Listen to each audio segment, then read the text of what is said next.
Welcome back. आज हम सब बात करेंगे रिएक्शन मैकेनिज्म में इलेक्ट्रोफिलिक सब्स्टिट्यूशन रिएक्शन। हम लोगों ने न्यूक्लियोफिलिक सब्स्टिट्यूशन रिएक्शन की बात कर ली है और उसकी क्रियाविधि यानी मैकेनिज्म भी जान लिए हैं। आज हम सब बात करेंगे कि इलेक्ट्रोफिलिक सब्स्टिट्यूशन रिएक्शंस क्या होती है और इलेक्ट्रोफिलिक सब्स्टिट्यूशन रिएक्शंस में उसकी मैकेनिज्म यानी क्रियाविधि की भी बातचीत करेंगे। तो सबसे पहले हम थोड़ा सा अगर बैक चलते हैं तो न्यूक्लियोफिलिक में जो न्यूक्लियोफिलिक सब्स्टिट्यूशन बताया गया था आपको, वो क्या होता है? न्यूक्लियोफिलिक सब्स्टिट्यूशन रिएक्शन, इसमें हम सब ने बात किया था कि न्यूक्लियोफाइल क्या होते हैं। न्यूक्लियोफाइल के बारे में बताया था कि ये इलेक्ट्रॉन क्या होते हैं, डोनर होते हैं। इनके पास इलेक्ट्रॉन की क्या होती है, अधिकता होती है। इलेक्ट्रॉन बहुत ज़्यादा होते हैं, माइनस चार्ज रखते हैं और माइनस चार्ज को देने की प्रवृत्ति होती है। यानी जो न्यूक्लियोफाइल को अट्रैक्ट करता है, यानी कि जो न्यूक्लियस यानी प्रोटॉन को अट्रैक्ट करता है, वही हमारा न्यूक्लियोफाइल क्या होता है। तो इस तरह से हमने बात किया था और इसमें हम लोगों ने SN1 और SN2 ये दोनों प्रकार की रासायनिक अभिक्रियाओं को पढ़े थे, केमिकल रिएक्शंस को पढ़ा था। और पढ़ने के बाद इनकी जो है मैकेनिज्म की बात की गई थी। तो इसमें हमने एक एग्जांपल भी लिया था। SN1 के लिए हमने टर्सरी कार्बोकैटायन का निर्माण किया था। जैसे हम यहाँ पर बात करें CH3 का होल थ्राइस था और कार्बन लिया गया था, टर्सरी कार्बोकैटायन है। और यहाँ पर आपको कोई न्यूक्लियोफाइल आया था, OH माइनस आया था और ये क्या किया था, इसको इलेक्ट्रॉन दिया या इसने इलेक्ट्रॉन दिया, तो अभिक्रिया को कंप्लीट कराया था। ठीक ऐसे ही जो SN2 था, ये आपने बताया था कि ये क्या होती है, वन स्टेप रिएक्शन होती है। SN1 में वन स्टेप में ये क्या होगी, रिएक्शन कंप्लीट हो जाएगी। इसमें बॉन्ड का ब्रेकिंग और जो है बॉन्ड का फॉर्मेशन ऐसा कुछ भी दिखाया नहीं जाता है। और इसमें अभिक्रिया का जो दर होता था वो कितना होता था, 1 होता था। यानी कि रेट ऑफ रिएक्शन कितनी होती थी, 1 होती थी। लेकिन जब यहाँ पर हम SN2 की बात कर रहे थे तो SN2 में हमने, ये तृतीयक कार्बोकैटायन था, तो SN2 में हमने प्राइमरी यानी कि प्राथमिक कार्बोकैटायन को लिया गया था। तो जो प्राथमिक कार्बोकैटायन था, जैसे कि मैं बात कर लूँ, CH3 था और फिर कार्बन यहाँ पर 2 लगा देते हैं, तो 1 2 हो गया, तीसरा ये हो गया, तो चौथा यहाँ पर कार्बोकैटायन हो गया। तो इस तरह से यहाँ पर मतलब जो 4 बैलेंसियाँ थी, तो 3 बैलेंसी कंप्लीट की गई, चौथी बैलेंसी वैकेंट है। और यहाँ पर हमने क्या किया था, कोई भी दूसरा कंपाउंड लिया था और ये अभिक्रिया किए थे। तो इसमें बॉन्ड का जो बनना था और बॉन्ड का जो टूटना था, वो सब एक साथ दिखाया गया था। जैसे मैं यहाँ पर पूरा कर लूँ इसे, तो मेरे पास है क्या, Cl है या हाइड्रोजन ही था, मान लो सपोज दैट हाइड्रोजन ही है, तो ऑक्सीजन यानी कि हाइड्रोक्सी समूह आएगा, वो क्या करेगा, इसके बैक साइड से इलेक्ट्रॉन देगा। और इस तरह से यहाँ पर आपने एक प्रोसेस दिखाई थी, CH3C, और यहाँ पर क्या था आपका, दोनों हाइड्रोजन इस तरह से हो जाएंगे। हाइड्रोजनों का जो डायमेंशन होता है वो चेंज हो जाता है, हमने बताया था आपसे। एक क्या होगा कि जब कोई बल्कि ग्रुप आएगा तो दूसरे को क्या करेगा, रिप्लेस करेगा। हिंड्रेंस होता है इसमें, स्टेरिक हिंड्रेंस, बॉन्ड बॉन्ड के बीच में क्या होता है, स्टेरिक हिंड्रेंस आ जाता है। तो और यहाँ पर क्या होगा, नेक्स्ट चीज यहाँ पर इस तरह से दिखाया गया था, ऑक्सीजन और हाइड्रोजन यानी कि हाइड्रोक्सी समूह जुड़ रहा है। और दूसरा यहाँ पर दिखाया गया था, Cl क्या हो रहा है, यहाँ से निकल रहा है। तो यहाँ पर बॉन्ड की ब्रेकिंग हो रही है और यहाँ पर बॉन्ड का फॉर्मेशन हो रहा है, तो दोनों एक साथ दिखाए गए थे। तो ये ट्रांजिशन स्टेट यहाँ पर बनती थी और लास्ट में क्या था, प्रोडक्ट बनता था। तो इसमें जो है रेट ऑफ रिएक्शन कितनी होती थी, 2 होती थी, क्योंकि यहाँ पर ये भी है और ये भी है, दोनों एक साथ को यहाँ पर दिखाया गया है, इसलिए रेट ऑफ रिएक्शन इसमें दोनों इंक्लूड की गई थी। बट यहाँ पर ऐसा नहीं था, यहाँ पर एक ही पद में क्रिया हो गई थी। तो आज जो हम लोग बात करेंगे वो बात होगी हमारी इलेक्ट्रोफिलिक सब्स्टिट्यूशन रिएक्शंस में। इलेक्ट्रोफिलिक सब्स्टिट्यूशन रिएक्शन क्या होगा, देखो यहाँ पर जो है आपने जो है न्यूक्लियोफाइल की बात किया, तो न्यूक्लियोफाइल और न्यूक्लियोफिलिक में सबसे पहले आपने न्यूक्लियोफाइल का क्या किया था, फॉर्मेशन किया था। और न्यूक्लियोफाइल क्या होते हैं, इलेक्ट्रॉन डोनर होते हैं, आप जानते हैं। तो ऐसे ही यहाँ पर जो हमारा इलेक्ट्रोफाइल होगा, इलेक्ट्रोफाइल, ये जो इलेक्ट्रोफाइल होगा, इसके पास इलेक्ट्रॉन की क्या होगी, कमी होगी। और इलेक्ट्रॉन की कमी होगी तो ये इलेक्ट्रॉन लविंग होगा। अब ये इलेक्ट्रॉन लविंग है तो कोई इसको क्या करेगा, इलेक्ट्रॉन देगा। इलेक्ट्रॉन देना यानी कि अभिकर्मक कैसा होना चाहिए, यहाँ पर जो इलेक्ट्रॉन को एक्सेप्ट करने की टेंडेंसी रखे, ऐसे यहाँ पर अभिकर्मक का फॉर्मेशन होगा जिसके पास इलेक्ट्रॉन की क्या होगी, डिफिशियंसी होगी। और ऐसी अभिक्रियाओं को हम पढ़ने चल रहे हैं न्यूक्लियोफिलिक सब्स्टिट्यूशन रिएक्शंस में। तो जिसमें आपको बताए गए थे कि न्यूक्लियोफिलिक सब्स्टिट्यूशन रिएक्शंस में हम लोग सल्फोनेशन और जो है हेलोजिनेशन, तो हम यहाँ पर कई सारी अभिक्रियाएं पढ़ेंगे। जैसे मैं बता देता हूँ आपको, सबसे पहले मैं पढ़ूंगा इसमें नाइट्रेशन पढ़ेंगे हम लोग, इसे हिंदी में नाइट्रीकरण कहते हैं, हम लोग नाइट्रेशन पढ़ेंगे। फिर उसके बाद यहाँ पर हम लोग पढ़ेंगे सल्फोनेशन। सल्फोनेशन, सल्फोनेशन का मतलब क्या होता है? सल्फोनीकरण बोलते हैं इसे हम हिंदी में, सल्फोनीकरण, यानी इसमें सल्फ्यूरिक अम्ल लिया जाएगा। मेन चीज यही है कि यहाँ पर HNO3 हमारा मेन अभिकारक होगा, एजेंट होगा, और यहाँ पर भी क्या हो जाएगा हमारा H2SO4 हो जाएगा। इस तरह से हम यहाँ पर दो अभिकारक लेंगे। एक हमारा हो जाएगा हेलोजिनेशन। हेलोजिनेशन ये हम पढ़ेंगे, इसे हम कहते हैं हेलोजनीकरण, इसे हम बोलते हैं हेलोजनीकरण। तो हेलोजनीकरण में हमारे पास कोई भी हेलोजन ग्रुप हो जाएगा, जैसे क्लोरो होगा, ब्रोमो होगा, आइड होगा। देखो फ्लोरीन जो है रिएक्शंस नहीं करता है, इस तरह से फ्लोरीन जल्दी से बाइंड नहीं करता है। उसको बाइंड करने के लिए हमें बहुत ज़्यादा मात्रा में यहाँ पर क्या चाहिए, कुछ अन्य एक्स्ट्रा जो है रीजेंट यानी कैटलिस्ट चाहिए, इसलिए यहाँ पर हम इसकी अभिक्रियाएं नहीं कराते हैं। मेन हमारा होगा क्या, क्लोरीन, ब्रोमीन और आयोडीन होगा। और ये सारी अभिक्रियाएं जो हैं वो डिपेंड करेंगी, यानी कि वो सब अभिक्रियाएं होंगी किसके साथ, हमेशा बेंजीन के साथ। देखो आगे चलकर हम लोग जो पढ़ेंगे फ्रीडल क्राफ्ट रिएक्शंस है, गाटरमैन रिएक्शंस है, गाटरमैन कोच रिएक्शंस है। तो जब हम लोग कुल मिलाकर कहें तो हाइड्रोकार्बन की बात करेंगे, और हाइड्रोकार्बन में हम जब बात करेंगे कि जो हमारा बेंजीन है, उस बेंजीन में जितनी भी अभिक्रियाएं होंगी वो सब अभिक्रियाएं आपकी न्यूक्लियोफिलिक सब्स्टिट्यूशंस रिएक्शंस और जो है इलेक्ट्रोफिलिक सब्स्टिट्यूशंस रिएक्शंस और एडिशंस रिएक्शंस, तो इस तरह से हो जाएंगी। तो उनमें हम बेंजीन को ही लेंगे और इन सब की अभिक्रियाएं आगे चलकर हम करवाएंगे। तो इनको जानने के लिए एक एक तरफ से हम लोग पढ़ते हैं। सबसे पहले मेरे पास क्या है, नाइट्रीकरण यानी नाइट्रेशन। तो देखो जो इलेक्ट्रोफाइल होगा, तो नाइट्रेशन क्या होगा, नाइट्रेशन का मतलब हो जाएगा कि हमारे पास कोई नाइट्रिक अम्ल होगा, और उस नाइट्रिक अम्ल की अभिक्रिया हम किससे कराएंगे, बेंजीन के साथ कराएंगे। तो देखते हैं कैसे कराते हैं। मैं एक बार अभिक्रिया लिख देता हूँ। मेरे पास है बेंजीन, इस तरह से ये बेंजीन है, और इसकी अभिक्रिया हम HNO3 के साथ कराएंगे in the presence of concentrate H2SO4। और टेम्परेचर भी यहाँ पर होना चाहिए, यहाँ पर टेम्परेचर भी रहेगा 50 to 60 डिग्री सेल्सियस टेम्परेचर होगा। और जो हमारा प्रोडक्ट बनेगा वो देखो आर्थो और पैरा पोजीशन, दो पोजीशन बनता है, तो किस पर अधिक स्टेबल होगा।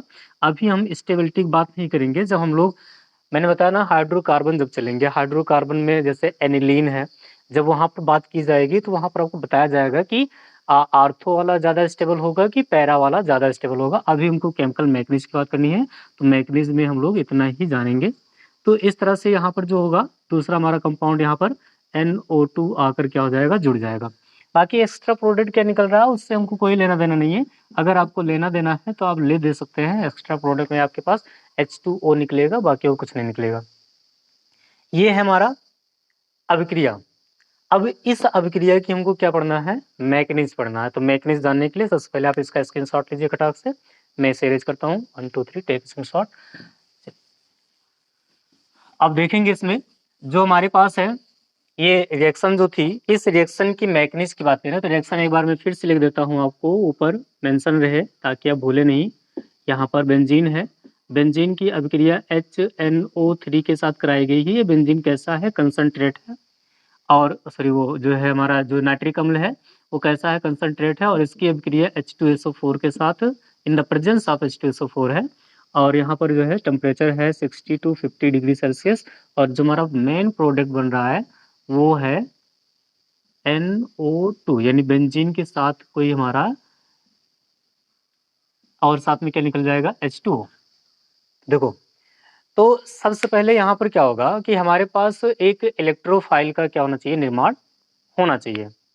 एक इलेक्ट्रोफाइल का क्या होना चाहिए, यहाँ पर निर्माण होना चाहिए।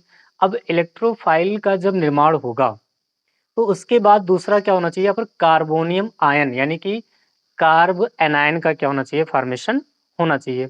और जब कार्ब एनायन का फॉर्मेशन होगा तो हमारे पास चलकर दोनों अभिक्रियाएं होंगी, कंप्लीट होगी। तो लास्ट में हमारे पास क्या बन जाएगा, नाइट्रोबेंजीन। तो इसका नाम क्या होता है, नाइट्रोबेंजीन होता है। तो इसका क्या हो जाएगा, फॉर्मेशन हो जाएगा। चलिए अब मैकेनिज्म की बात करते हैं, क्रियाविधि की बात करते हैं। तो मैकेनिज्म क्या कहती है, मैकेनिज्म में फर्स्ट स्टेप कहता है, इन द फर्स्ट स्टेप कहता है कि सबसे पहले क्या करेंगे, फॉर्मेशन ऑफ इसका फॉर्मेशन करेंगे, क्योंकि हमारे पास क्या है, इलेक्ट्रोफिलिक सब्स्टिट्यूशन रिएक्शन हो रही है। तो सबसे पहले इलेक्ट्रोफाइल का ही फॉर्मेशन करेंगे। तो फॉर्मेशन ऑफ इलेक्ट्रोफाइल एंड साथ में हम कह लेते हैं कि यहाँ पर क्या हो जाएगा, कार्बोनियम आयन का निर्माण कर लें। चलो रहने तो, कार्बोनियम आयन का निर्माण नहीं करते हैं। सबसे पहले क्या करते हैं, इलेक्ट्रोफाइल का फॉर्मेशन करेंगे। अब इलेक्ट्रोफाइल का फॉर्मेशन करने के लिए हमारे पास क्या है, HNO3 है। तो मैं यहाँ पर लिख रहा हूँ नाइट्रोजन है, नाइट्रोजन के साथ 3 ऑक्सीजन जुड़े हुए हैं, इस तरह से 3 ऑक्सीजन है। और नाइट्रोजन की बैलेंसी कितनी होती है, 3 ही होती है। और जो है साथ में यहाँ पर इसके पास एक लोन पेयर इलेक्ट्रॉन रहता है। तो क्या करेगा, नाइट्रोजन 3 को तो बैलेंस कर नहीं पाएगा, क्योंकि ऑक्सीजन को चाहिए कितने कितने इलेक्ट्रॉन, 2 इलेक्ट्रॉन। नाइट्रोजन कितना दे रहा है, केवल 1 इलेक्ट्रॉन। तो मान लो इसकी एक वैलेंसी कंप्लीट हो रही है किसके साथ, हाइड्रोजन के साथ, बाकी की नहीं कंप्लीट हो रही है। तो यहाँ पर क्या करेगा, अपने लोन पेयर उठाकर इसको दे देगा और इस तरह से बॉन्ड यहाँ पर बना लेगा। अब ये बन गया आपका क्या, नाइट्रिक अम्ल। ये जो नाइट्रिक अम्ल है, अब क्या करेगा, मेरे पास लिया गया था H2SO4, तो मैं यहाँ पर लूंगा H और ऑक्सीजन, यानी कि हाइड्रोजन और ऑक्सीजन। देखो यहाँ पर कुछ इस तरह से लिख देते हैं, यहाँ पर ऑक्सीजन है, यहाँ पर हाइड्रोजन है, और यहाँ पर सल्फर, डबल बॉन्ड ऑक्सीजन, फिर से क्या हो जाएगा, डबल बॉन्ड ऑक्सीजन या सिंगल बॉन्ड ऑक्सीजन कर लीजिए, और इसके साथ हाइड्रोजन जोड़ दीजिए और डबल बॉन्ड ऑक्सीजन, इस तरह से हो जाएगा। अब देखो क्या है कि नाइट्रोजन ऑलरेडी महसूस कर रहा है कि उसके पास की प्लस चार्ज आ रहा है। नाइट्रोजन महसूस कर रहा है तो उसके पास क्या है, प्लस चार्ज, क्योंकि अपने लोन पेयर उठाकर किसको दे दिया है, ऑक्सीजन को। तो क्या होगा कि इसके पास लोन पेयर है। यहाँ पर देखो इंडक्टिव इफेक्ट भी क्रिएट हो रहा है, कैसे कि ऑक्सीजन लगे होने की वजह से ये इलेक्ट्रॉन को क्या करेंगे, खींचेंगे, किससे, नाइट्रोजन से। नाइट्रोजन से जब इलेक्ट्रॉन को खींचेंगे तो नाइट्रोजन के पास देखो पॉजिटिव चार्ज आ रहा है। अब ये क्या होगा कि अपना लोन पेयर उठाकर किसको देगा, इस वाले हाइड्रोजन को। जब ये इस वाले हाइड्रोजन को देगा तो यहाँ पर क्या हो जाएगा कि यहाँ से केवल ऑक्सीजन या सॉरी हाइड्रोजन निकलेगा, और हाइड्रोजन निकलेगा तो नाइट्रोजन, ऑक्सीजन के पास क्या आएगा, माइनस चार्ज आएगा। तो मुझे तो बनाना था NO2, क्योंकि यहाँ पर मुझे क्या लगाना है, NO2 लगाना है। देखो यहाँ पर इस तरह से अब नहीं दिया जाएगा। अब क्या करेंगे हम, यहाँ पर इसके पास है लोन पेयर, ये अपना लोन पेयर उठाकर देगा किसको, हाइड्रोजन को। सल्फ्यूरिक अम्ल अम्ल है तो अम्ल क्या, अम्ल की टेंडेंसी होती है कि H+ आयन को रिड्यूस करने की। H+ आयन हमेशा वास क्या होगा, निकलेगा। और जब निकलेगा यहाँ पर क्या बनेगा, देखो डबल हेडेड एरो है, ये प्रोसेस रुकती नहीं है, इसे बोलते हैं रिवर्सिबल प्रोसेस बोलते हैं। तो जब इस तरह से होगा तो यहाँ पर हो जाएगा ऑक्सीजन, और यहाँ क्या हो जाएगा, नाइट्रोजन, फिर ऑक्सीजन, फिर हाइड्रोजन, और इसके साथ एक और हाइड्रोजन, इसके साथ double bond of hydrogen, plus यहाँ पर बन गया HSO4 माइनस। देखो HSO4 माइनस है, ये बना क्या है, न्यूक्लियोफाइल बना है, दिख रहा है यहाँ तक, ये क्या बना है, न्यूक्लियोफाइल बना। और हमको न्यूक्लियोफाइल बनाना नहीं है, हमको क्या बनाना है, इलेक्ट्रोफाइल बनाना है। तो नेक्स्ट प्रोसेस देखते हैं। नाइट्रोजन था, single bond oxygen, double bond oxygen, single bond oxygen और हाइड्रोजन, सिंगल बॉन्ड हाइड्रोजन। देखो एक ऑक्सीजन मैक्सिमम 2 ही बॉन्ड बना सकता है, 2 से ज्यादा नहीं बनाएगा। अगर 2 से ज्यादा बना रहा है तो इसका मतलब क्या है कि इसके ऊपर प्लस चार्ज आ रहा है। अब जब ये प्लस चार्ज आएगा तो क्या करेगा, ये नाइट्रोजन से बॉन्ड को तोड़ेगा, और जब ये नाइट्रोजन से बॉन्ड को तोड़ेगा तो क्या बनाएगा, NO2। नाइट्रोजन से इलेक्ट्रॉन लेकर गया है, इसलिए नाइट्रोजन के पास क्या आ जाएगा, प्लस चार्ज, और साथ में क्या निकल जाएगा, H2O। देखो यहाँ सबसे पहले आपके पास क्या बना, न्यूक्लियोफाइल बना। दूसरी बार क्या बना आपके पास, इलेक्ट्रोफाइल बन गया। क्या बन गया यहाँ पर, इलेक्ट्रोफाइल। अब जब ये इलेक्ट्रोफाइल बना, और इलेक्ट्रोफाइल के साथ साथ यहाँ पर देख रहे हैं कि H2O का भी फॉर्मेशन हुआ है, तो हमको क्या करना है, इलेक्ट्रोफाइल भी बनाए हैं और H2O भी बनाए हैं। तो हमको क्या करना, हमसे किससे मतलब है, इलेक्ट्रोफाइल से मतलब है। तो अब क्या करेंगे, स्टेप सेकेंड में देखेंगे। स्टेप सेकेंड में क्या होगा कि हमारे पास आएगा बेंजीन इस तरह से, और बेंजीन आने की वजह से बेंजीन के ऊपर क्या होते हैं, बंद होते हैं। बेंजीन में पाया जाता है रेजोनेटिंग स्ट्रक्चर। रेजोनेटिंग स्ट्रक्चर का मतलब क्या है कि यहाँ पर रेजोनेंस पाया जाएगा। हमने इफेक्ट के बारे में बात किया है, तो यहाँ पर क्या हो जाएगा, रेजोनेंस पाया जाएगा। अब रेजोनेंस होने की वजह से ये पाई इलेक्ट्रॉन क्या होंगे, शिफ्ट हो जाएंगे इस कार्बन पर, और जब ये इस कार्बन पर शिफ्ट होगा तो यहाँ पर क्या बनेगा, सबसे पहले इस तरह से संरचना, और यहाँ पर क्या आ जाएगी, नेगेटिव चार्ज आ जाएगा, यहाँ पर इस तरह से, यहाँ पर इस तरह से। देखो आपको रेजोनेटिंग स्ट्रक्चर अच्छे से पढ़ाया गया है, समझाया गया है कि किस किस पोजीशन पर क्या होते हैं, माइनस चार्ज आते हैं, और किस किस पोजीशन पर क्या होते हैं, प्लस चार्ज आता है। तो अगर बेंजीन में हम देखते हैं तो प्लस चार्ज केवल इस पर आएगा, बाकी सब पर क्या होगा, नेगेटिव चार्ज आ जाएगा। तो बाकी सब पर नहीं, यहाँ पर जो है दूसरे पर, चौथे पर और छठवें पर क्या होता है, नेगेटिव चार्ज आता है। ये चीज आप पहले से ही पढ़ चुके हैं। तो एक पर प्लस, दूसरे पर क्या होगा, माइनस चार्ज आ जाएगा। अब मैंने क्या निर्माण किया यहाँ पर, इलेक्ट्रोफाइल। तो इलेक्ट्रोफाइल आएगा अपने डिफिशियंसी ऑफ इलेक्ट्रॉन के साथ। तो यहाँ पर देखो प्लस क्या हो जाएगा, NO2 हो जाएगा। इसके पास क्या है, इलेक्ट्रॉन की कमी है। इलेक्ट्रोफाइल का मतलब क्या हो गया कि इलेक्ट्रॉन लविंग, यानी इलेक्ट्रॉन से स्नेह करने वाला। अब जब इलेक्ट्रॉन लविंग है तो यहाँ पर क्या हो जाएगा कि ये इलेक्ट्रॉन यहाँ से जाएगा और ये नाइट्रोजन को इलेक्ट्रॉन देगा। इलेक्ट्रॉन की कमी किसके पास है, नाइट्रोजन की, ऑक्सीजन तो नाइट्रोजन के पास है ना। तो इलेक्ट्रॉन नाइट्रोजन के पास जाएगा और बॉन्ड को बनाएगा, और यहाँ पर आपका जो लास्ट प्रोडक्ट है नाइट्रोबेंजीन, उस नाइट्रोबेंजीन का क्या हो जाएगा, यहाँ पर फॉर्मेशन हो जाएगा NO2। अब देखो इस तरह से ये बन गया, और यहाँ पर क्या है, प्लस चार्ज है। ये हमारे पास नाइट्रोबेंजीन बन गया। नाइट्रोबेंजीन बनने के लिए यहाँ पर देखिए कि इस पर प्लस चार्ज आया है और यहाँ पर नहीं है। यहाँ पर बैलेंसी कितना हो रही है, जरा चेक कर लेते हैं भाई। यहाँ पर ऑलरेडी एक हाइड्रोजन प्रेजेंट होता है, बेंजीन होता है। बेंजीन का फार्मूला जानते हैं, C6H6 होता है। तो इसलिए ऑलरेडी यहाँ पर एक हाइड्रोजन होने की वजह से अब क्या आएगा, ये आपके पास HSO4 माइनस था, ये माइनस वाला क्या आएगा, अपना इलेक्ट्रॉन देगा किसको, हाइड्रोजन को। और हाइड्रोजन इलेक्ट्रॉन, जो हाइड्रोजन और कार्बन से जुड़ा हुआ है तो बॉन्ड को तोड़ेगा, और यहाँ पर मैं ऐसे दिखा देता हूँ स्टेप में, HSO4 माइनस, ये अपना इलेक्ट्रॉन दिया किसको, हाइड्रोजन को, बॉन्ड को इस तरह से तोड़ा, और लास्ट प्रोडक्ट जो है आपका दिख रहा है यहाँ पर तो दिख रहा होगा, लेकिन आगे नहीं दिखेगा। तो मैं इसे इस तरह से यहाँ बना देता हूँ। यहाँ पर देखो, यहाँ पर जो बॉन्ड को तोड़ा तो प्रोडक्ट आपका कैसे बन जाएगा, इस तरह से आएगा, और यहाँ पर नाइट्रोजन NO2, और यहाँ पर एक नेगेटिव, यहाँ पर एक पॉजिटिव, और साथ में क्या निकल गया, H2SO4। ये हाइड्रोजन को दे दिया था, हाइड्रोजन को इलेक्ट्रॉन दिया, तो हाइड्रोजन इलेक्ट्रॉन का जो है सल्फर के इलेक्ट्रॉन को लिया और उसने यहाँ से बॉन्ड को बना लिया, H2SO4 रिमेन होगा। और ये प्लस और माइनस आपस में जुड़कर फिर से क्या कर लेंगे, डबल बॉन्ड का फॉर्मेशन कर लेते हैं। तो इस तरह से हमारा जो है रिएक्शन मैकेनिज्म क्या होती है, कंप्लीट होती है। इसे बोलते हैं हम क्या, नाइट्रो बेंजीन कहते हैं। तो देखो कितनी सिंपल सी थी कि ये रिएक्शन मैकेनिज्म कितनी आसान थी कि नाइट्रोबेंजीन का फॉर्मेशन करना है तो कितना आसान था। देखो सबसे पहले चीज ये है कि जो हम कैटालिस्ट यूज करते हैं, उन कैटालिस्ट को केमिकल रिएक्शंस के प्रोडक्ट में इन्वॉल्व नहीं करते हैं।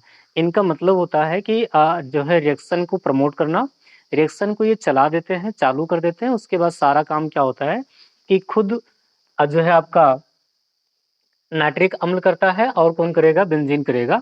बाकी यहाँ पर जो है H2SO4 को कोई भी लेना देना नहीं है। अगर उसने अपने कुछ कंपाउंडों को दिए हैं तो लास्ट में उसकी वो टेंडेंसी होगी कि वो उसे अपना वो रिमेन करने की क्षमता रखेगा। तो इसलिए ये क्या होता है, H2SO4 स्वयं अपने इलेक्ट्रॉन को क्या करता है, रिमेन कर लेता है।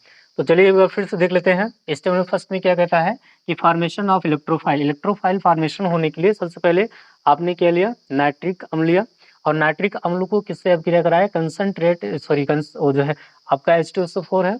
तो यहाँ पर सबसे पहले जो आपका बना नाइट्रोनियम आयन बन गया, इसे नाइट्रोनियम आयन कहते हैं। और जो नाइट्रोनियम आयन है ये क्या है, आपका इलेक्ट्रोफाइल हो गया। इलेक्ट्रोफाइल होने के बाद ये इलेक्ट्रोफाइल आता है किसके पास, बेंजीन के पास। तो बेंजीन में रिजोनेटिंग स्ट्रक्चर पाया जाता है, आपने जाना है, और अब क्रिया का नाम दे रहे हैं न्यूक्लियोफिलिक। तो न्यूक्लियोफिलिक का मतलब क्या होता है, सॉरी वो इलेक्ट्रोफाइल। तो इलेक्ट्रोफाइलिक का मतलब क्या होगा कि सबसे पहले इलेक्ट्रोफाइल का फॉर्मेशन होगा, इलेक्ट्रॉन लविंग का फॉर्मेशन होगा। तो अब बेंजीन के पास इलेक्ट्रॉन होने चाहिए, तो इलेक्ट्रॉन कहाँ से आएगा? ओरिजिनेटिंग स्ट्रक्चर होगा। दूसरे पोजीशन पर और चौथे पोजीशन पर और छठे पोजीशन पर क्या होता है? माइनस आ जाते हैं। तो यहाँ पर क्या होगा? इलेक्ट्रॉन दिया और साथ में क्या बन गया? नाइट्रोबेंजीन बन गया। बहुत सिंपल था। तो इस तरह से ये आपका क्या है? एक नाइट्रेशन कंप्लीट हो गया। नाइट्रेशन के बाद जो हम बात करेंगे वो दूसरा होगा हमारा क्या, कि सधुम नाइट्रिक अम्ल, यानी कि कंसंट्रेट नाइट्रिक अम्ल ले लें। कंसंट्रेट में सधुम की बात करते हैं। एक सधुम जो नाइट्रिक अम्ल होगा, उस सधुम नाइट्रिक अम्ल का जो है कैसे अभिक्रिया होगी उसकी बात करते हैं यहाँ पर। तो उसमें भी कुछ नहीं है।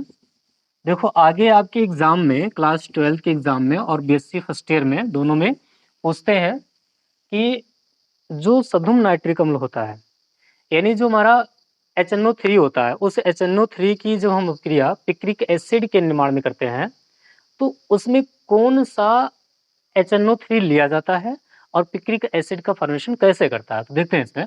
मेरे पास होगा क्या? HNO3 होगा और ये कैसा होगा? सधुम होगा, सधुम नाइट्रिक अम्ल है।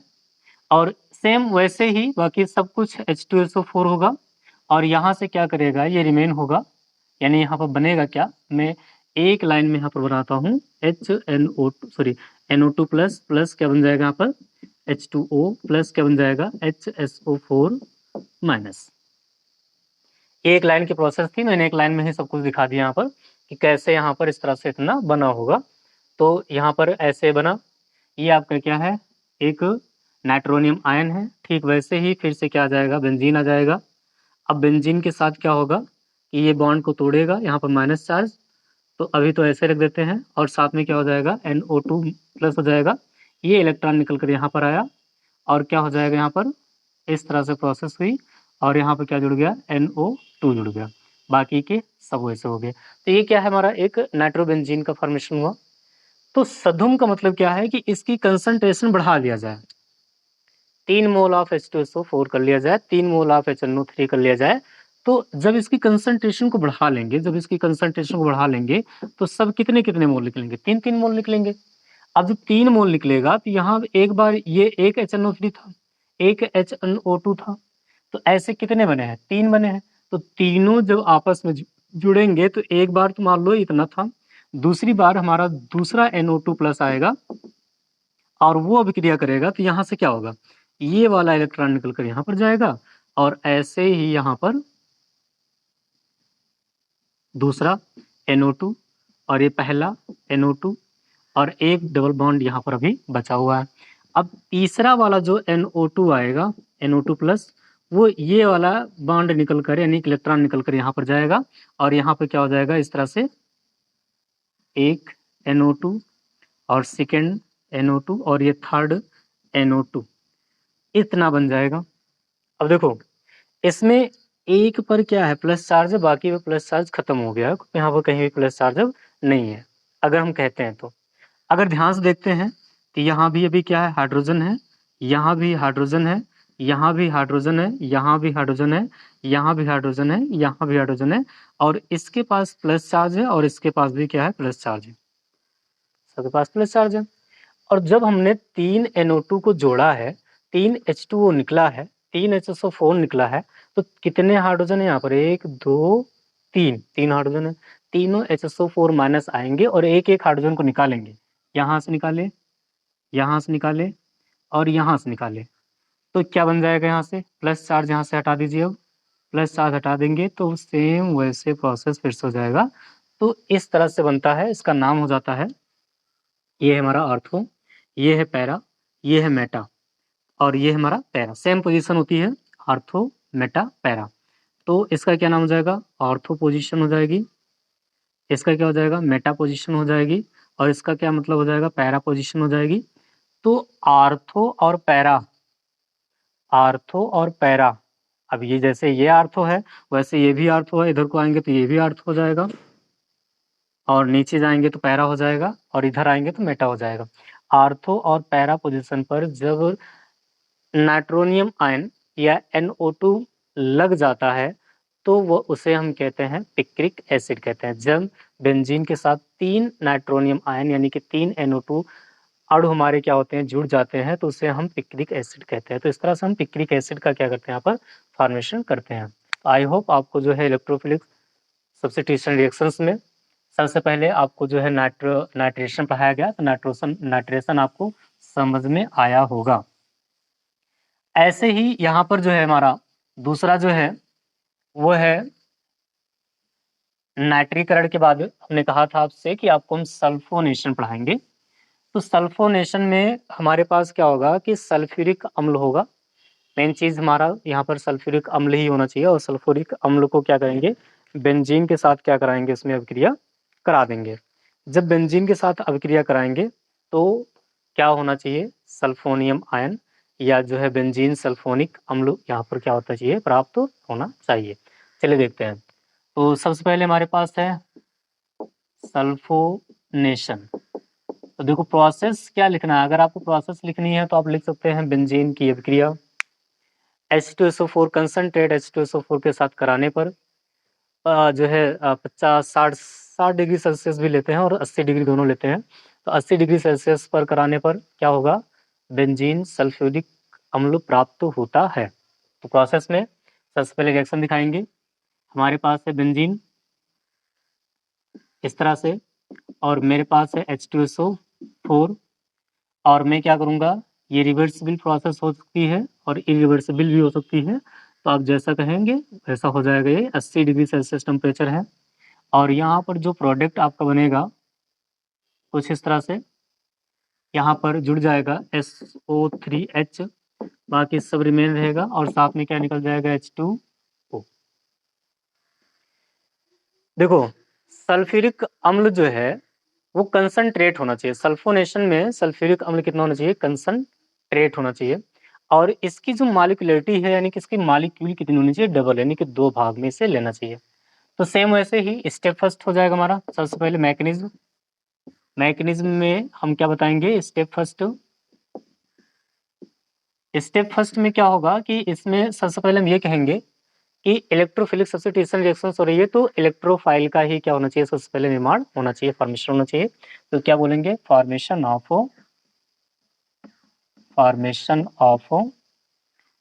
इलेक्ट्रोफाइल। तो सबसे पहले क्या कहते हैं कि in the first step the H2SO4 change into the सल्फोनियम ion, या जो है आप कह सकते हैं सिंपल सा, in the first step formation of electrophile. तो इलेक्ट्रोफाइल का क्या करेंगे, फॉर्मेशन करेंगे। तो यहाँ पर क्या करेंगे, सबसे पहले हमारे पास होगा HOS double bond O single bond OH।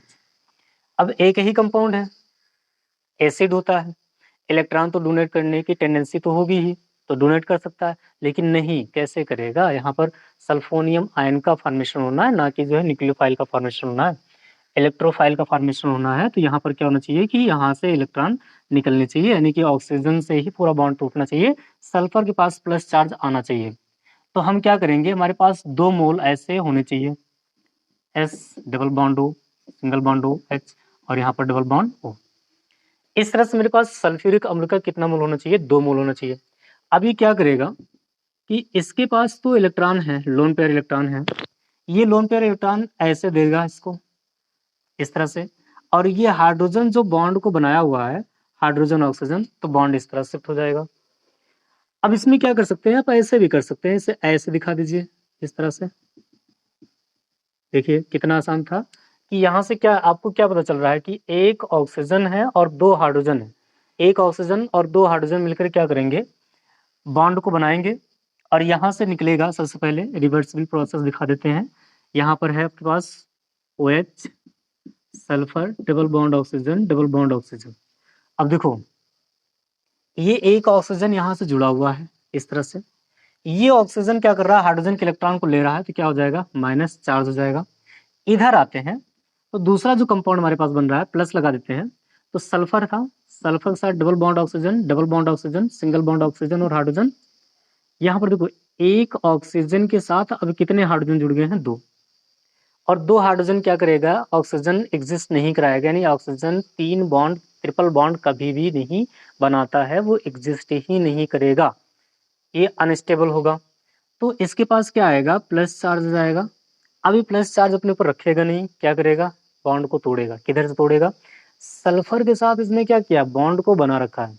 Sulphur के साथ जब इसने बॉन्ड को बना रखा है तो ये क्या करेगा? सल्फर से बॉन्ड को तोड़ेगा। और जब ये बॉन्ड को तोड़ेगा तो क्या बनाएगा? देखिए जरा से, यहाँ पर निकल गया -H2O, 1 2 3, यानी कि 2 हाइड्रोजन 1 ऑक्सीजन, -H2O निकल गया। साथ में क्या बचा? Sulphur, double bond oxygen, single bond oxygen और हाइड्रोजन, डबल बॉन्ड ऑक्सीजन, और सल्फर के पास क्या आ गया? प्लस चार्ज आ गया, बन गया सल्फोनियम आयन। जब ये सल्फोनियम आयन बना तो इसी को क्या बोलते हैं हम? इलेक्ट्रोफाइल बोलेंगे। क्या बोलेंगे? इलेक्ट्रोफाइल। यानी कि इलेक्ट्रोफाइल का फॉर्मेशन हो गया। कितनी आसान सी, कितनी अच्छी सी बात है कि हम लोग कितने आसानी से इन रिएक्शन मैकेनिज्म को समझ रहे हैं कि सबसे पहले क्या करना है? इलेक्ट्रोफाइल का फॉर्मेशन करना। देखो, केमिकल रिएक्शन मैकेनिज्म का मतलब ये होता है, सबसे बड़ी कंफ्यूजन यही हो जाती है कि सबसे पहले इलेक्ट्रोफाइल का फॉर्मेशन करें कि न्यूक्लियोफाइल का फॉर्मेशन करें। मतलब क्या? हमको दे दिया गया कि लो बेंजीन लो और जो है सल्फ्यूरिक अम्ल लो, अभिक्रिया कराओ। सोचने की बात ये है, समझ में ये चीज नहीं आती, दिमाग में ये चीज नहीं याद रहती है कि किसका फॉर्मेशन कराएं, किसको जोड़ें और किसको पहले तोड़ें। तो प्रोसेस कहती है ना electrophilic substitution reaction, electrophilic addition reaction, electrophilic और जो है एलिमिनेशन। तो ये सारी प्रोसेस आगे चलेंगी। तो ये खुद बता रहा है कि यहाँ पर इलेक्ट्रोफाइल का ही सबसे पहले क्या करिए? फॉर्मेशन करिए। और इलेक्ट्रोफाइल मतलब क्या होता है? जिसके पास डिफिशियंसी ऑफ इलेक्ट्रॉन हो, इलेक्ट्रॉन की कमी हो, वही क्या? इलेक्ट्रोफाइल हो, यानी कि इलेक्ट्रॉन लविंग होना चाहिए। तो यहाँ पर क्या हुआ? इलेक्ट्रोफाइल का फॉर्मेशन हुआ। बहुत आसानी से सिंपल प्रोसेस में पहले स्टेप में क्या किया हमने? फॉर्मेशन ऑफ इलेक्ट्रोफाइल किया। इलेक्ट्रोफाइल का फॉर्मेशन करने के लिए हमने क्या लिया? 2 मोल ऑफ H2SO4 ले लिया। और ये दोनों के दोनों कैसे हैं? कंसंट्रेट हैं। जब ये कंसंट्रेट है तो यहाँ पर फॉर्मेशन हो गया सबसे पहले किसका? इलेक्ट्रोफाइल का। और यहाँ पर अगर हम बात करते हैं तो न्यूक्लियोफाइल का भी फॉर्मेशन हुआ, लेकिन हमको न्यूक्लियोफाइल से कोई लेना देना नहीं होता है। हमें किसके लेना देना होता है? इलेक्ट्रोफाइल का। अब दूसरा हमारा जो स्टेप होगा कि हमारे पास बेंजीन होना चाहिए। तो step number second, step second, step second में हम क्या करेंगे? बेंजीन लेंगे इस तरह से। और बेंजीन लेने के बाद यहाँ पर कहते क्या है? यहाँ पर अगर हमको थ्योरी लिखनी है तो यहाँ पर हम लोग कहते हैं कि formation of, in the second step formation of carbon ion. यहाँ पर सबसे पहले क्या करेंगे? कार्बन आयन का फॉर्मेशन करेंगे एंड एडिशन, या यहाँ पर रिएक्शन कराएंगे एडिशन ऑफ सल्फोनियम आयन, या जो है आपका क्या हो जाएगा? Electrophile and formation and make and form formed to, किसका फॉर्मेशन करेंगे यहाँ पर? Benzene sulphonic acid. Benzene sulphonic acid का क्या कर लेंगे? यहाँ पर फॉर्मेशन कर लेंगे। चलिए अब प्रोसेस में हम दिखाते हैं सिंपल से। यहाँ पर है बेंजीन, बेंजीन में डबल बॉन्ड SO3H, इसके ऊपर प्लस चार्ज, ये इलेक्ट्रॉन निकलेगा यहाँ से, इसके ऊपर आएगा। डायरेक्ट में कर रहा हूँ ना यहाँ पर, जैसे कि मैंने क्या कहा? Formation of carbonium ion. तो कार्बोनियम आयन का फॉर्मेशन मतलब यहाँ पर माइनस चार्ज आना चाहिए, तो मैंने डायरेक्ट कर दिया, एक स्टेप बढ़ा दिया है। हमने जब डायरेक्ट किया तो यहाँ से जो पाई बॉन्ड था सीधा शिफ्ट करा दिया किसके पास? सल्फर पास। जबकि सीधा ना शिफ्ट कर कर वो क्या होगा? पहले कार्बन पास आएगा, किसी एक स्थान पर केंद्रित होगा, और कार्बन के पास आने के बाद क्या होगा? से सल्फर के पास वो क्या होगा? ट्रांसफर होगा। तो यहाँ से जाकर क्या हो जाएगा? लास्ट प्रोडक्ट आपका बन जाएगा इस तरह से SO3H, और यहाँ पर डबल बॉन्ड, यहाँ पर डबल बॉन्ड, यहाँ पर हो जाएगा क्या? Plus charge. अब ये प्लस चार्ज यहाँ पर क्या है? HSO4 माइनस बना हुआ है। देखो इसको और जो है सिंपल से लिखें तो HSO4 माइनस है। वो माइनस वाला क्या करेगा कि यहाँ जो हाइड्रोजन है, इस हाइड्रोजन को क्या करेगा? वो रिमूव कराएगा, निकालेगा। कैसे निकालेगा? इसकी देखो कुछ जो है बातें होती हैं। हमने आपको बताया था, अल्फा हाइड्रोजन की बात किया था। तो 1 2 3 4 4 है, sp3 है, sp3 हाइब्रिडाइजेशन है। और जो sp3 हाइब्रिडाइजेशन कार्बन होते हैं उनमें उनकी स्टेबिलिटी क्या होती है? कम होती है, क्योंकि वहाँ पर जो बॉन्ड का फॉर्मेशन हुआ रहता है एक s और 3 p ऑर्बिटल से मिलकर हुआ रहता है। तो जब एक s और 3 p ऑर्बिटल मिलते हैं तो पाई बंद का वहाँ पर क्या होता है? फॉर्मेशन करते हैं, और पाई बंद क्या होता है? वीक होता है।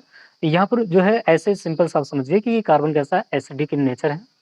अगर ये एसिड है और दूसरी चीज़ यहाँ पर आप देख सकते हैं कि ये क्या है कि कार्बोकैटायन है। कार्बोकैटायन में इसकी बैलेंसिंग बात करें तो 1 और 2 जो है 2 कौन जुड़े हैं, कार्बन जुड़े हैं, तो इसलिए सेकेंडरी कार्बोकैटायन हो जाएगा। और सेकेंडरी कार्बोकैटायन में ये कार्बन अल्फा कार्बन हो जाएंगे और अल्फा कार्बन से लगे हुए हाइड्रोजन अल्फा हाइड्रोजन हो जाएंगे और अल्फा हाइड्रोजन क्या होते हैं, एसिड होते हैं। ये चीज़ आपको बताई गई है, कितना सिंपल सा है।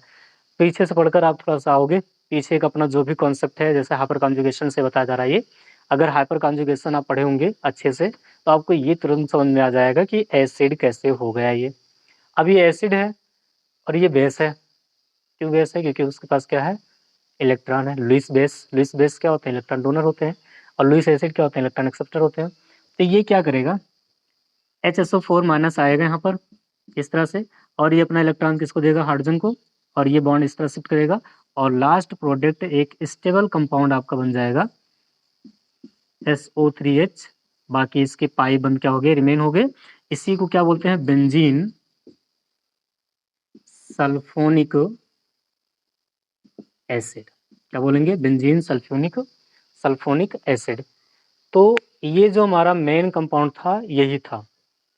तो आई होप आपको समझ में आया होगा कि सल्फोनेशन कैसे होता है। सल्फोनेशन में सबसे पहले हम क्या लेंगे, बेंजीन लेंगे, सल्फ्यूरिक अम्ल लेंगे।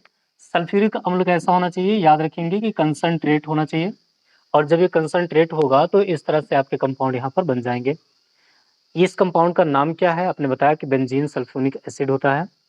फिर हमने कहा इसमें मैकेनिज्म की बात करते हैं, तो मैकेनिज्म सबसे पहले आपने कहा कि इलेक्ट्रोफाइल का क्या करेंगे, फॉर्मेशन करेंगे। इलेक्ट्रोफाइल का फॉर्मेशन करने के लिए आपके पास क्या होना चाहिए, सल्फ्यूरिक अम्ल होना चाहिए। और उसी सल्फ्यूरिक अम्ल से ही क्या करेंगे, हम इलेक्ट्रोफाइल का फॉर्मेशन कराएंगे। कैसे हो रहा है आप प्रोसेस में यहाँ पर देख रहे हैं। फिर सेकेंड स्टेप में आपने क्या कहा कि फॉर्मेशन ऑफ कार्बोनियम आयन। तो कार्बोनियम आयन का फॉर्मेशन करते हैं, कार्बोनियम आयन का फॉर्मेशन करते हैं, लेकिन बताते नहीं हैं, या जो है इसमें जो है सिंपल सा हाइड कर देते हैं। क्योंकि कार्बोनियम आयन और कार्बोकैटायन दोनों का ही फॉर्मेशन होता है, कार्बन आयन और कार्बोकैटायन दोनों का ही फॉर्मेशन हो रहा है, तो इसलिए सिंपल सा नाम ही नहीं ले जाता है। ऐसे ही बोल देते हैं कि जो है क्या करेगा, यहाँ पर बेंजीन रिंग आएगी और बेंजीन रिंग के साथ क्या होगा, सल्फोनियम आयन को जोड़ देंगे और जोड़ने के बाद क्या हो जाएगा, बेंजीन सल्फोनिक एसिड का फॉर्मेशन हो जाएगा। बाकी एक स्टेबल कंपाउंड बनाने के लिए आपसे जो है आप फिर से क्या करेंगे, एक हाइड्रोजन को रिमूव कराएंगे और हाइड्रोजन को रिमूव कराने के बाद एक स्टेबल सल्फोनिक एसिड आपका जुड़ेगा और बेंजीन के साथ जुड़कर वो स्टेबल बेंजीन सल्फोनिक एसिड का फॉर्मेशन कर लेगा। तो आई होप ये आपको अच्छे से समझ में आ गया होगा। तो आप क्या करिए, इसका स्क्रीनशॉट लीजिए, 1 2 3 टेक स्क्रीनशॉट। आगे जो है हमारा नेक्स्ट स्टेप क्या है, क्लोरीनेशन, या इसमें कहें तो जो हमारा हेलोजिनेशन है, हेलोजिनेशन में हेलोजन होगा और उस हेलोजन की जो रिएक्शंस है उसकी हम कराएंगे। और हेलोजन की रिएक्शन कराने के लिए तो हेलोजन में हमने कहा था आपसे कि क्लोरीन होगा, ब्रोमीन होगा और आयोडीन होगा, तीनों होंगे। तो क्लोरीन ब्रोमीन आयोडीन होने की वजह से उसे अलग अलग नाम से भी जानते हैं। जैसे ब्रोमीन होगा तो ब्रोमिनेशन या ब्रोमोनेशन, और क्लोरीन होगा तो क्लोरीनेशन, अगर आयोडीन होगा तो आयोडीनेशन। इस तरह से उसमें नाम बोलते हैं। देखो एडिशन बोल रहा ना, यहाँ पर नेशन का मतलब क्या होता है, एडिशन। अच्छा, यहाँ पर एक वर्ड आपको नहीं समझ में होगा कि इसमें सब्स्टिट्यूशन कहाँ पर हो रहा है, कैसे यहाँ पर रिप्लेसमेंट कहाँ पर हो रहा है। तो रिप्लेसमेंट आपको समझ में नहीं आया होगा, मुझे पता है ये कहाँ पर हुआ। देखो दोनों स्टेप में सबसे पहले आपने जो सल्फ्यूनिक जो है सल्फोनियम आयन का जो फॉर्मेशन किया था इसमें, तो आपने जब बेंजीन को लिया था तो बेंजीन को इसके साथ जोड़ दिया था, ऐसे मान लो जोड़ दिया मैंने, तो यहाँ पर क्या है कि हाइड्रोजन है। तो हाइड्रोजन को क्या किया इसने, रिप्लेस करेगा, हाइड्रोजन को हटा देगा, हाइड्रोजन को हटाएगा और उसके स्थान पर जुड़ जाएगा, इसलिए यहाँ पर सब्स्टिट्यूशन बोला जाता है। और अगर इसकी बात करें सल्फोनियम आयन की जो फॉर्मेशन हुआ तो वहां भी क्या हुआ था, एच हाइड्रोजन को क्या किया गया था, रिप्लेस किया गया था। तो तीन इफेक्ट यहाँ भी आपने देखे हैं, इंडक्टिव इफेक्ट, दूसरा यहाँ पर जो है सब्स्टिट्यूशन भी देखे हैं, प्रतिस्थापन भी देखे हैं, और तीसरा यहाँ पर इलेक्ट्रोफाइल का फॉर्मेशन भी देखे हैं। इलेक्ट्रोफाइल कैसे अटैक करता है वो भी आपने देखे हैं। तो जब इलेक्ट्रोफाइल अटैकिंग रीजेंट होगा तो इलेक्ट्रोफिलिक सब्स्टिट्यूशन रिएक्शंस हो जाएगी। फिर जो हमने कहा यहाँ पर बात जो हमको पढ़ना है हेलोजिनेशन में, तो हेलोजिनेशन पढ़ते हैं यहाँ पर, हेलोजिनेशन। देखो हेलोजिनेशन मतलब क्या हो जाएगा, एडिशन ऑफ हेलोजन। और हैलोजन का मतलब हो जाएगा क्लोरीन, ब्रोमीन, आयोडीन। देखो फ्लोरीन जो है वो मोर इलेक्ट्रोनेगेटिव होता है और उसकी एटॉमिक रेडियाई भी क्या होती है, थोड़ा सा छोटी होती है। ऊपर जितने भी हमारे एटम्स होते हैं उनकी एटॉमिक रेडियाई या जो है आयनिक रेडियाई क्या होती है, छोटी होती है। तो इसलिए उनसे वो इलेक्ट्रॉन को तो एक्सेप्ट करते हैं लेकिन डोनेट नहीं करते जल्दी से। बहुत रेयर केस में क्या करते हैं, डोनेट करते हैं। बहुत ज़्यादा ज़बरदस्ती करोगे तो कर देंगे, बाकी डोनेशन उनमें इलेक्ट्रॉनों का नहीं होता है। तो इसलिए यहाँ पर हम लोग बात करते हैं हेलोजिनेशन में। तो हेलोजिनेशन में जो फ्लोरीन को छोड़कर जब हम आगे आते हैं क्लोरीन पर, तो इनकी एटॉमिक रेडियाई क्या होती है, बढ़ जाती है और इलेक्ट्रोनेगेटिविटी धीरे धीरे धीरे क्या होती है, कम होती जाती है। और ऐसे ही ब्रोमिनेशन और आयोडीनेशन में होता है। तो हेलोजिनेशन में सबसे पहले भी यहाँ पे क्या होगा, एक मैकेनिज्म, एक रिएक्शन लिखते हैं, सिंपल सा बेंजीन है। और इस बेंजीन की अभिक्रिया हम हेलोजन के क्लोरीन कंपाउंड से क्या कर रहे हैं क्लोरीन मॉलिक्यूल ले रहे हैं Cl2 और इससे हम कर रहे हैं। और करने के लिए यहाँ पर कुछ ना कुछ कैटालिस्ट होना चाहिए, जैसे कि सनलाइट हो गया। तो सनलाइट लेंगे तो फ्री रेडिकल का जो है फॉर्मेशन होता है। तो हम क्या करते हैं, कुछ और कैटालिस्ट ले लेते हैं, जैसे कि हमारे पास Fe प्रेरक होगा और जो है सनलाइट की अनुपस्थिति बोल देंगे, एब्सेंस ऑफ सनलाइट। तो यहाँ पर जो है Fe मेन होता है, ये कैटालिस्ट होगा। तो जो Fe है कैटालिस्ट है, तो इसके साथ क्या हो जाएगा कि यहाँ पर अब्सेंट ऑफ सनलाइट, ये बोल सकते हैं आप कि यहाँ पर सनलाइट को इन्वॉल्व नहीं किया गया है। बिकॉज हम जानते हैं कि जब हमने फ्री रेडिकल पढ़ाया था तो Cl2 और इसे हमने जब HNu की प्रेजेंस में अभिक्रिया कराई थी तो ये निकला था Cl free radical plus Cl free radical. और ये आगे चलकर अभी हम मुक्त मूलक में पढ़ने वाले भी हैं। तो हम इसलिए यहाँ पर सनलाइट नहीं ले रहे हैं, यहाँ पर क्या ले रहे हैं, अब्सेंट ऑफ सनलाइट, सनलाइट की अनुपस्थिति है। और क्या बन जाएगा कंपाउंड, ठीक वैसे ही फिर से। तो मेरे ख्याल से इतना तो आपको समझ में आ ही गया होगा कि यहाँ पर कैसे ये कंपाउंड बन रहे हैं, कैसे ये टूट रहा होगा। तो इतना होना। अब क्या करेंगे, यहाँ भी वही चीज मैकेनिज्म देखेंगे सबसे पहले। तो मेरे पास है क्या भाई, मैकेनिज्म है।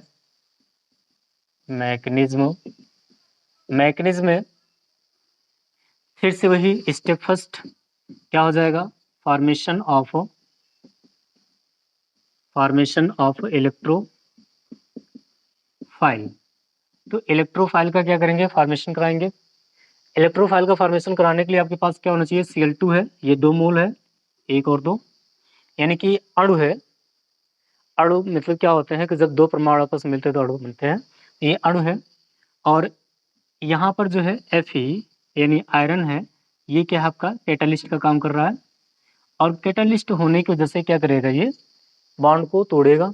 कैसे, किसी को माइनस में तोड़ेगा और किसी को प्लस में तोड़ देगा, इस तरह से। तो जो प्लस में टूटा है वही क्या है आपका इलेक्ट्रोफाइल है। इलेक्ट्रॉन कमी है, इलेक्ट्रॉन लविंग है, इलेक्ट्रॉन से स्नेक रहेगा, इलेक्ट्रॉन से प्रेम करेगा। तो इस तरह से इलेक्ट्रोफाइल का फॉर्मेशन हुआ। एंड देन स्टेप सेकंड में क्या कहेगा कि जो आपका इलेक्ट्रोफाइल है वो क्या होगा, बेंजीन पर अटैक करेगा। यहाँ पर अटैकिंग रीजन कौन होगा, इलेक्ट्रोफाइल होगा, उस सब में वही था। बेंजीन पर क्या करेगा, अटैक करेगा। और अटैक करने के बाद क्या करेगा, कंपाउंड बनाएगा क्या बनाएगा, क्लोरोबेंजीन। किसका फॉर्मेशन करेगा, क्लोरोबेंजीन का फॉर्मेशन करेगा। तो बहुत सिंपल सा है, थ्योरी आपको लिखना है, प्रोसेस में बता रहा हूँ, थ्योरी आपको लिखना है। क्या करना है, आपका इलेक्ट्रोफाइल आएगा, इलेक्ट्रोफाइल अटैक करेगा किस पर, बेंजीन पर, और फॉर्मेशन क्या कर लेगा, क्लोरोबेंजीन का। यहाँ पर और कुछ नहीं चाहिए, कोई टेम्परेचर नहीं चाहिए, कोई भी कुछ भी नहीं चाहिए। सिंपल सा केवल एक कैटालिस्ट आपके पास होना चाहिए, क्या, Fe। इस तरह से अब यहाँ पर क्या होगा, बेंजीन आएगा ऐसे, यहाँ पर ये बेंजीन क्या करेगा, Cl प्लस अभी हमारा है, तो Cl प्लस के साथ क्या करेगा, अटैक करेगा, जुड़ेगा, और जुड़कर क्या बनाएगा, क्लोरोबेंजीन बनाएगा। अभी जो क्लोरोबेंजीन है, बीच की जो प्रोसेस हम हाइड कर रहे हैं उसे जरा आप लोग मेंशन करेंगे कि कैसे बना होगा। अब देखो यहाँ पर Cl माइनस है, यहाँ पर क्या होगा, एक हाइड्रोजन होगा, उस हाइड्रोजन को निकालेगा। ऐसे में लिख देता हूँ यहाँ पर Cl माइनस, ये क्या किया, इलेक्ट्रॉन को दिया, और यहाँ पर फिर से क्लोरोबेंजीन एक स्टेबल संरचना बन गई, ऐसे ऐसे, और यहाँ पर क्या हो जाएगा, HCl। तो ये आपका था क्या, क्लोरीनेशन। बहुत सिंपल सी एक क्रिया थी। तो जितना था मेरे ख्याल से आप जो है इतना कर सकते हैं।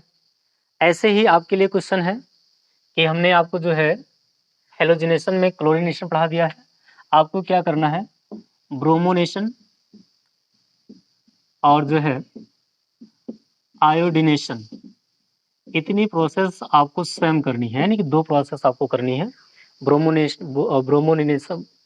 ब्रोमोनेशन कैसे होगा और आयोडीनेशन कैसे होगा, ये दोनों प्रोसेस आपको सेल्फ यानी स्वयं कर लेकर आना है और करेंगे, फिर हमको बताएंगे कि कहाँ पर समझ में नहीं आ रहा है।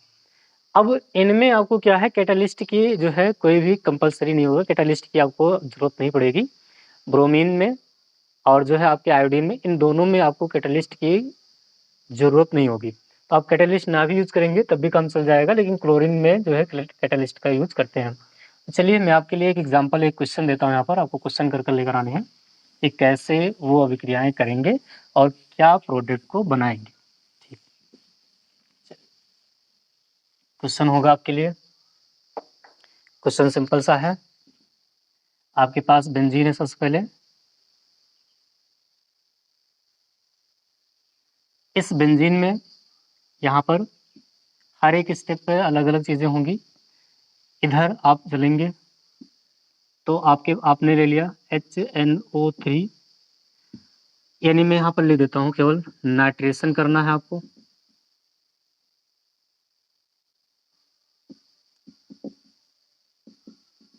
और प्रोडक्ट बनाना है, क्या बनेगा। दूसरा यहाँ पर है सल्फोनेशन।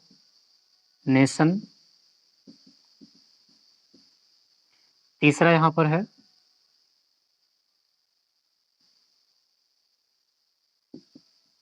हेलोजिनेशन।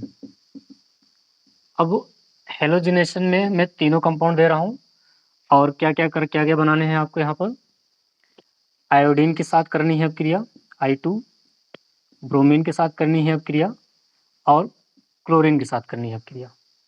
ये आपको बहुत आसान सा लग रहा होगा।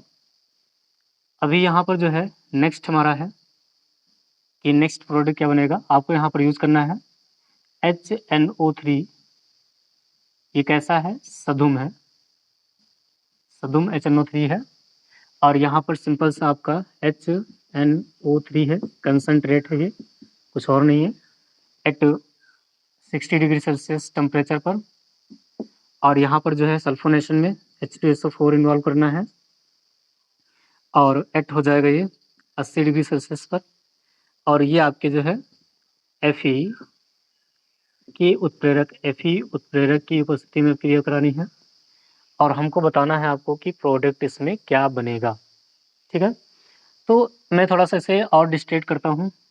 अब यहाँ पर दोनों लिखने हैं आपको।